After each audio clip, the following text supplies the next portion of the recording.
C'est à l'unisson que l'hymne national a été entonné dans cette salle de conférence où le centre Crépat a convié la presse pour présenter le Doubaz-C, un protocole antirétroviral à large spectre, utilisé dans la lutte contre le VIH-Sida, mais aussi et surtout dans la prise en charge thérapeutique du patient atteint de la pandémie du Covid-19, une découverte du pharmacien Bashingé Mihigo.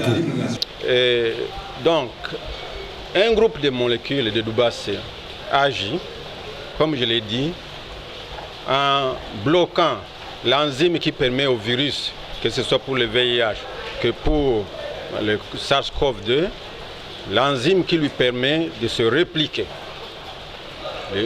Ensuite, ce groupe de molécules permet de bloquer les effets cytopathiques, les effets cancéreux induits par les virus toutes les fois qu'ils pénètrent dans la cellule de l'hôte, puisqu'ils provoquent des cellules géantes, la formation des cellules géantes qu'on appelle des syncytia, qui sont de courte durée, ce qui fait qu'elles meurent très rapidement et qui provoque une déplétion, une chute du système immunitaire.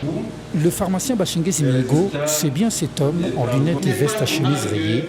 Ici, le chercheur s'est lancé dans la démonstration détaillée de sa découverte au public, surtout du fonctionnement de son protocole dans l'organisme humain.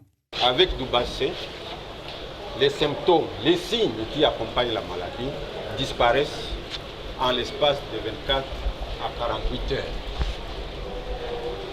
Ce qui fait que, avec Doubaz-C, il n'y a pas de raison de maintenir les malades dans l'hôpital pendant 2 semaines. On déchargerait les hôpitaux. Les hôpitaux ne seraient pas surchargés de malades.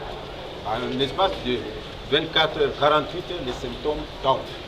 Féliciter les chercheurs congolais qui ont mis sur pied le médicament Doubaz-C qui lutte contre plusieurs maladies, dont principalement pour le moment les VIH-Sida ainsi que Covid-19. Dire à ces chercheurs congolais de Crépat Laboratories que le gouvernement de la République est fier de ce qu'ils font. À 24,48 € seulement, le patient peut recouvrer sa forme et voir tous les symptômes de la maladie disparaître dans l'organisme après la prise de sa cure.